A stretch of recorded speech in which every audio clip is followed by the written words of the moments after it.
Di tengah hamparan lautan yang membentang dari barat ke timur Nusantara, tersembunyi kisah luar biasa tentang bagaimana sebuah kepulauan menjadi titik temu 4 peradaban dunia. Di antara dua samudera besar, Hindia dan Pasifik, terhampar sebuah kepulauan yang sejak ribuan tahun lalu telah menjadi denyut pergerakan dunia. Nusantara bukan sekadar gugusan pulau, melainkan simpul pertemuan manusia, gagasan, kepercayaan, dan kekuasaan. Saat sebagian dunia masih terisolasi oleh daratan, laut justru menjadi jembatan, dan Nusantara berdiri tepat di tengah jalur itu. Disinilah kapal-kapal dari berbagai penjuru singgah. Disinilah bahasa, budaya, dan peradaban bertemu. Dan disinilah dunia saling mengenal jauh sebelum istilah globalisasi pernah diciptakan.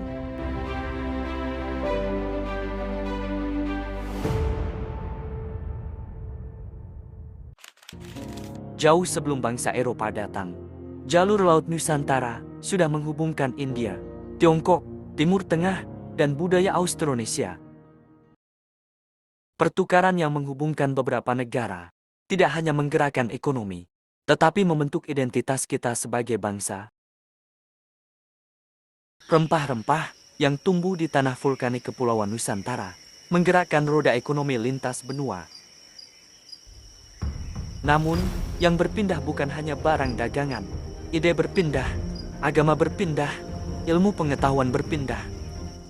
Dan identitas Nusantara pun terbentuk melalui perjumpaan itu.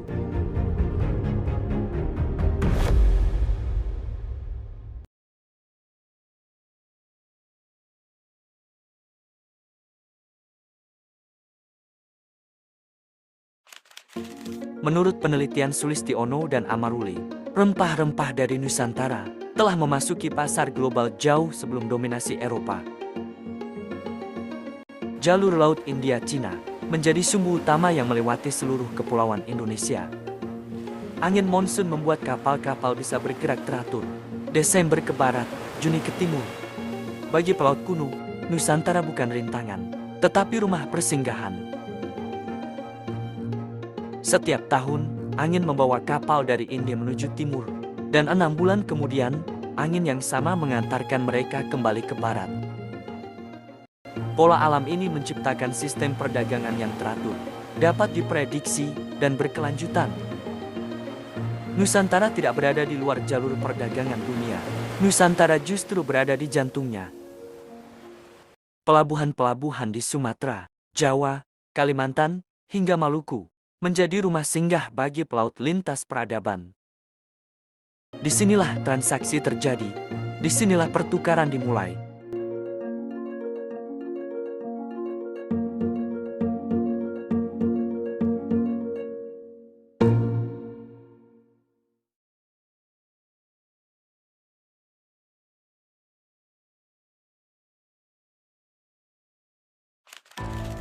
Interaksi dengan India membuka pintu besar perubahan budaya. Penelitian Isrina Siregar menunjukkan bahwa komoditas Nusantara seperti pala, cengkeh, dan lada diperdagangkan bersama tekstil dan logam India. Namun, yang lebih penting adalah pertukaran gagasan, seperti sistem kerajaan, bahasa Sanskerta, hingga agama Hindu-Buddha yang memperkuat struktur masyarakat lokal.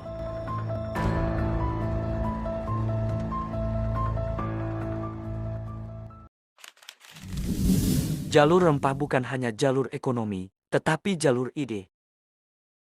Hubungan Nusantara dengan India membuka pintu perubahan besar. Melalui perdagangan, konsep-konsep baru masuk ke kepulauan ini.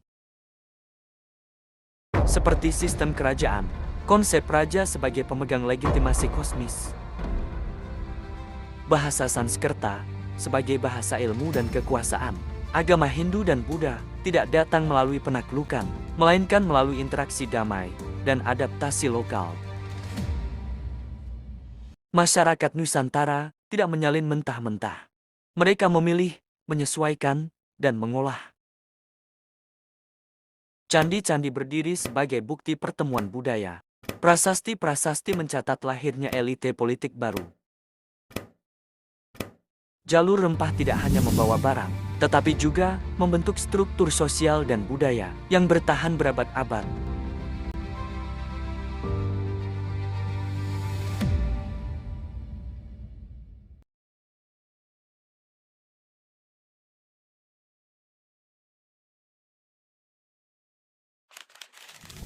Hubungan dengan Tiongkok telah terjalin sejak awal Masehi.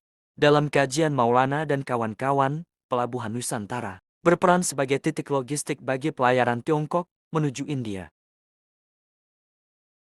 Keramik Tiongkok, sutra, dan teknologi pembuatan kapal masuk ke Nusantara. Sementara pala dan cengkeh bergerak ke arah sebaliknya. Dari utara, Tiongkok datang dengan pendekatan berbeda. Hubungan dengan Nusantara dibangun melalui perdagangan, hubungan diplomatik, dan pertukaran teknologi. Catatan pelaut dan sejarawan Tiongkok menyebut pelabuhan Nusantara sebagai titik logistik penting. Teknologi pembuatan kapal, navigasi, dan manajemen pelabuhan memberi dampak besar pada dunia maritim lokal. Hubungan ini bersifat timbal balik, tidak ada dominasi tunggal. Nusantara tidak hanya menerima, tetapi juga menentukan posisi tawarnya sendiri dalam jaringan perdagangan Asia.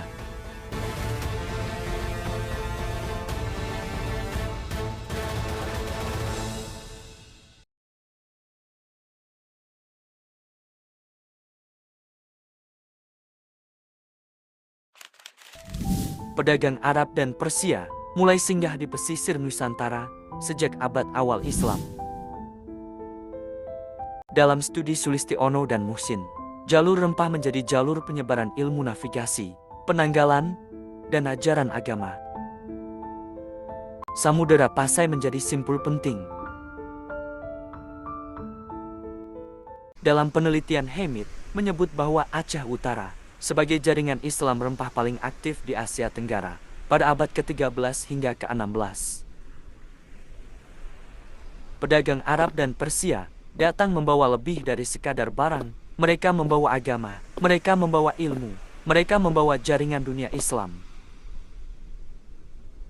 Islam menyebar di Nusantara melalui pelabuhan-pelabuhan pesisir, melalui interaksi dagang, melalui perkawinan,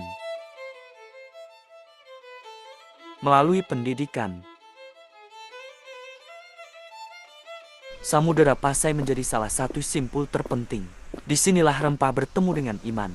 Disinilah ekonomi dan spiritualitas berjalan berdampingan. Islam di Nusantara tumbuh secara damai, adaptif, dan kontekstual.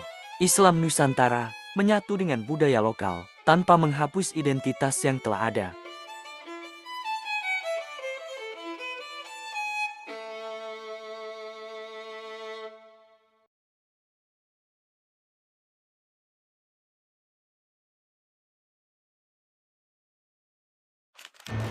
Sebelum India, Tiongkok, dan bangsa Arab datang, Nusantara telah memiliki pelautnya sendiri.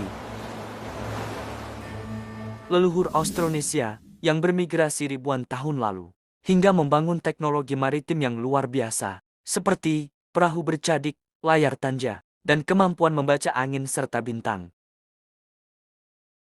Warisan Austronesia inilah fondasi yang membuat Nusantara siap menyambut perdagangan global. Warisan Austronesia inilah yang membuat Nusantara tidak terkejut menghadapi dunia luar. Nusantara telah siap secara teknologi, secara budaya, dan secara mental.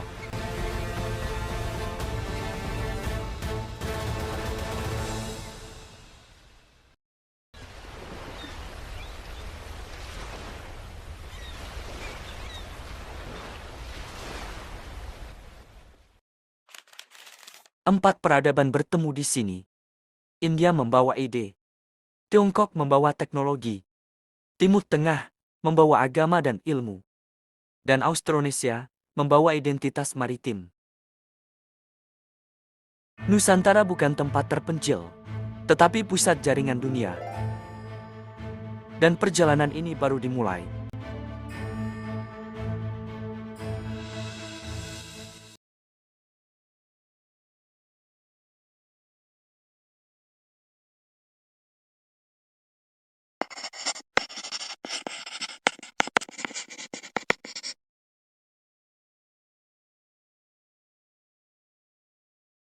subscribe to my channel.